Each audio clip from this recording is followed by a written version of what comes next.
Lord be with you.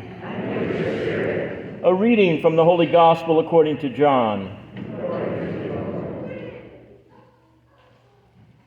On the evening of that first day of the week, when the doors were locked where the disciples were for fear of the Jews, Jesus came and stood in their midst and said to them, "Peace be with you."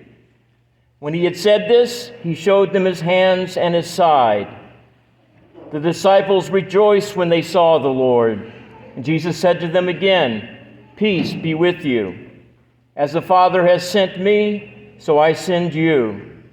And when he had said this, he breathed on them and said to them, "Receive the Holy Spirit.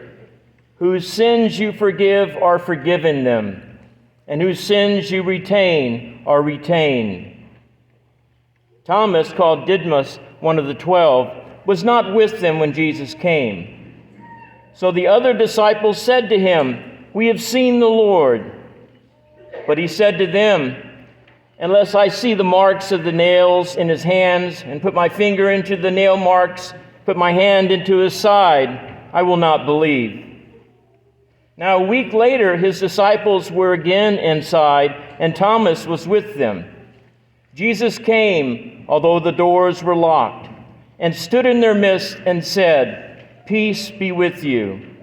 And then he said to Thomas, "Put your finger here and see my hands, and bring your hand and put it into my side. Do not be unbelieving, but believe." And Thomas answered and said to him, "My Lord and my God." Jesus said to him, "You have come to believe because you have seen me? Blessed are those who have not seen and believed." Now Jesus did many other signs in the presence of his disciples that are not written in this book. But these are written that you may come to believe that Jesus is the Christ, the Son of God, and that through this belief you may have life in his name.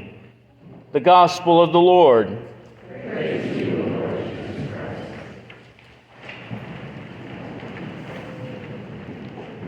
So in today's Gospel, the disciples are hiding behind locked doors.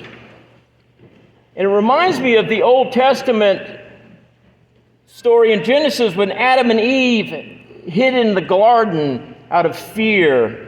It's a typology, kind of a contra-typology in the Old and the New Testament and these two events, these historical events. So God came searching for Adam and Eve in the still of the day, the evening time. Actually, the first question asked in the Bible is God asking, "Where are you?" Amazing, isn't it? God in search of us. Now, some commentators believe that the first question was asked by Eve, because after they saw they were naked, they clothed themselves in fig leaves. And Eve asked Adam, "Do these fig leaves make me look fat?" And then Adam, already affected by original sin, he lied and said the lie that would be echoed by men throughout the ages. "Oh, you're great. You look great," he told her, Somehow that wasn't put in the Bible. So God came searching for Adam and Eve in the still of the day, and he cursed Adam and Eve, sent them out of the garden, saying, "Cursed is the ground because of you." He sent them out into the world. He sent them forth to bring the stain of original sin into the world. Now fast forward. Jesus came searching for his disciples when? In the evening time, in the still of the day. And he blessed them. He said several times, "Peace be with you." And he sent them out. He sent them forth to do what? To bring the forgiveness of sins and to bring the mercy of God into the world. See this reversal that occurs here. St. Thomas Aquinas, the great doctor of the church, he said that the forgiveness of sins is the greatest manifestation of God's mercy. He says that when God forgives sins, it's a greater action than God's creation of the world. He said, because when a sinner is saved, this has an eternal effect, whereas the creation of the world is a temporal effect. So Adam and Eve hid from God because they did not trust him. They failed in trusting him. The disciples hid behind locked doors because they failed to trust Jesus. They were fearful because of their lack of trust in all of his promises and everything he had told them that would happen. So today is the Feast of Divine Mercy, where we're encouraged. This feast is when we are encouraged to trust in Jesus, to trust in his mercy.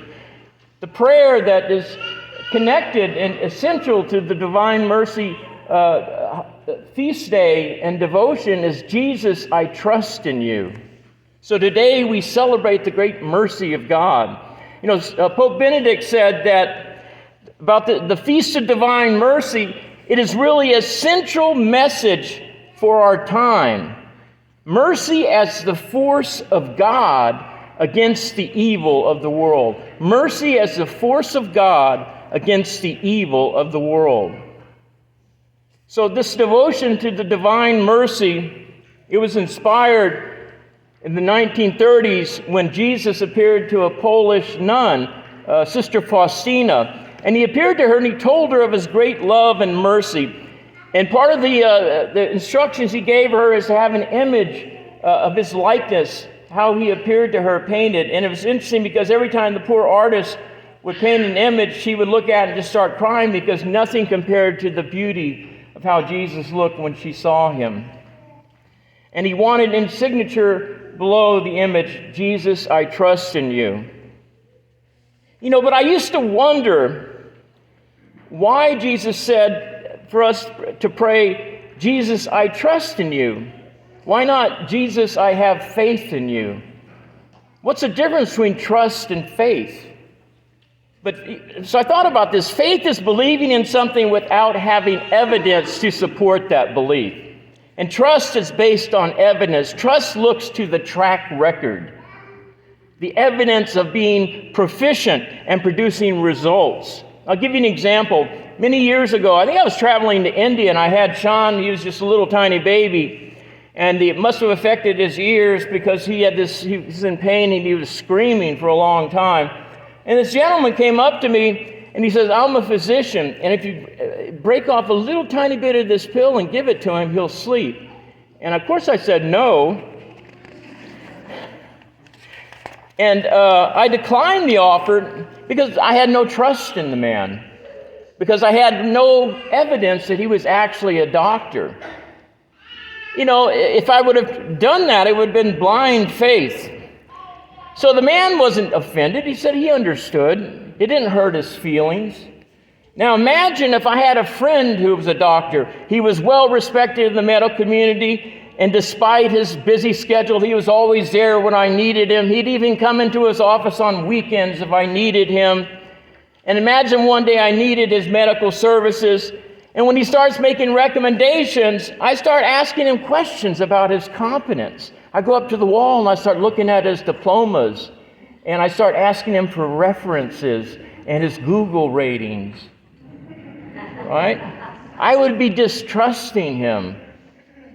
So despite the evidence of his expertise, despite that he's my friend, despite that he's never let me down, and he's always been there for me, I'm not trusting him. So the doctor on the airplane wasn't offended because I didn't put my faith in him, because there was no evidence of who he was. There was no relationship between us. But trust indicates a relationship with the object of trust. Trust is relationable and evidential. And faith is believing without evidence. But what would offend someone the most? Not having faith in them because we have no relationship, or not having trusted them despite the evidence, despite the relationship. Sometimes we forget that Jesus, he's one divine person, but he has two natures. He has a human nature and he has a divine nature. Sometimes we forget that Jesus, he loves us with a divine, infinite love. But he also loves us with a perfect human love, a human heart with all its various emotions and virtues. When we break his sacred heart when we don't trust him. When it's easy to trust him when things are going well. But when everything has gone bad and things are happening, when our hands are tied and we are taken to where we do not want to go in life, then that act of trust really is an act of great love. Very holy priest, Father Paul of Belgium, Benedictine priest, kind of like another Padre Pio. He died in the late 1800s. He said, an act of love for God in suffering brings astonishment to the angels. He said, an act of love for God when you're suffering will shine for all eternity. He says, happy are those who make an act of love for God when they're suffering. So after all Jesus has done for us in all the different stages of our life, he's always been there. We always know that he loves them. He loves us. And when we don't return that love, it hurts his sacred heart. Because the saying is, only love can break the heart. And the more a person loves, the more we love. Isn't it true? The more we love and the more that love is not reciprocated, the more it hurts. You know, if I went out on the streets and some stranger came up to me and said, I don't love you, I never did. I say, well, okay. And I'd refer him to Father Pete for counseling. It's a good thing about a deacon, you can always pass the buck, you know. But if one of my family members came up and said that, that would hurt me so much. Because the more you love, the more your heart is broken. And no heart has ever loved like Jesus. There was a nun in the convent with Sister Faustina. And she believed that Faustina was having these visions of Jesus. And this nun, had been sinful in her life before she joined the convent. And she had a hard time believing that she was forgiven for her sinful life. Although she had repented, she had confessed it. And so she said, ask Jesus next time you see him if I've been forgiven. So Faustina asked Jesus, and he told her, he says, you tell her that her lack of trust in my mercy offends and hurts me more than her sins ever did. So trust is a powerful way to express our love.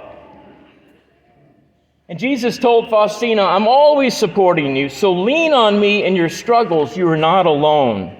He told her, take the vessel of trust and draw from the fountain of life for yourself, but also for other souls, especially those who do not trust in my mercy. So we need to trust in Jesus, trust him when everything goes wrong, trust him when our bodies are ill and falling apart, trust him when those we love are taken from this world. Trust him when our prayers seem to go unanswered. And trust Jesus that he's loving us in all the events of our lives, and he will bring all things to good for those who love him, for those who trust him. So even in our darkest nights, his mercy and love is there. So that today on this feast of divine mercy, let's console the heart of Jesus by our trust in all that he's done for us in our lives and for all he'll do in the future. So that we receive him in communion, let's reflect on the infinite mercy of God, the infinite mercy of God that flows from the Sacred Heart of Jesus, who is truly present in the Eucharist, so that we may live in him in this life and for all eternity.